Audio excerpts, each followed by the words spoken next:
Welcome to another spooky review from Spooky Ventures. I'm looking at another Arrow video release today.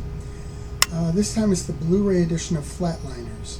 Now there's also a UHD version of this being released at the same time, but I don't have anything to play that, so I'll just be talking about the standard edition Blu-ray. Now onto the movie itself.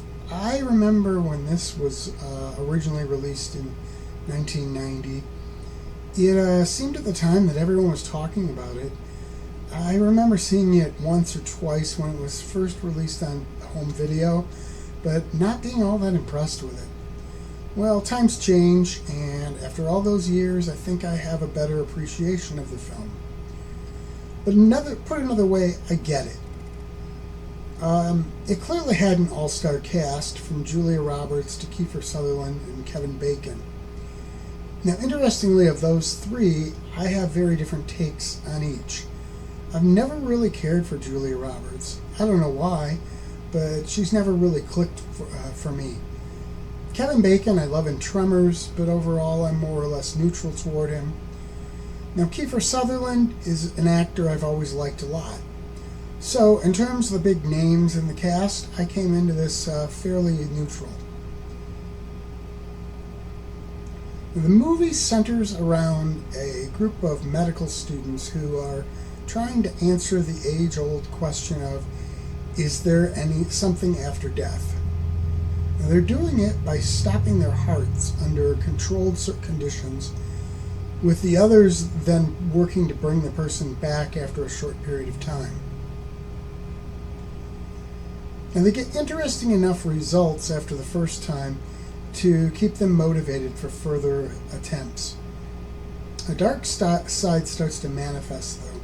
I won't give more of the story away because that would be spoilers.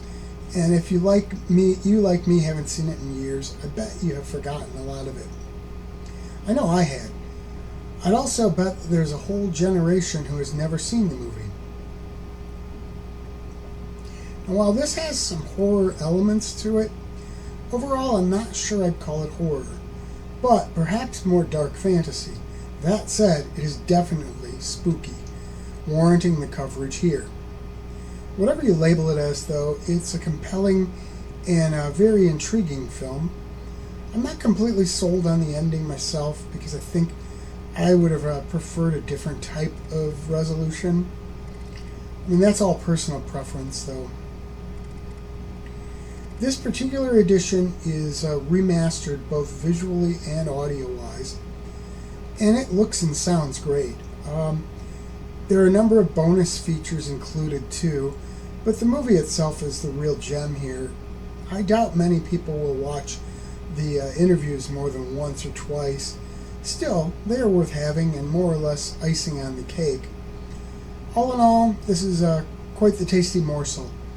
It's a great excuse to revisit this if you haven't seen it in years, and well worth checking out for the first time if you've never seen it. And that's it for this edition of Spooky Reviews from Spooky Ventures. Spooky Ventures is the home for spooky content and spooky merchandise on the web. Check it out today at spookyventures.com. And remember, always keep it spooky.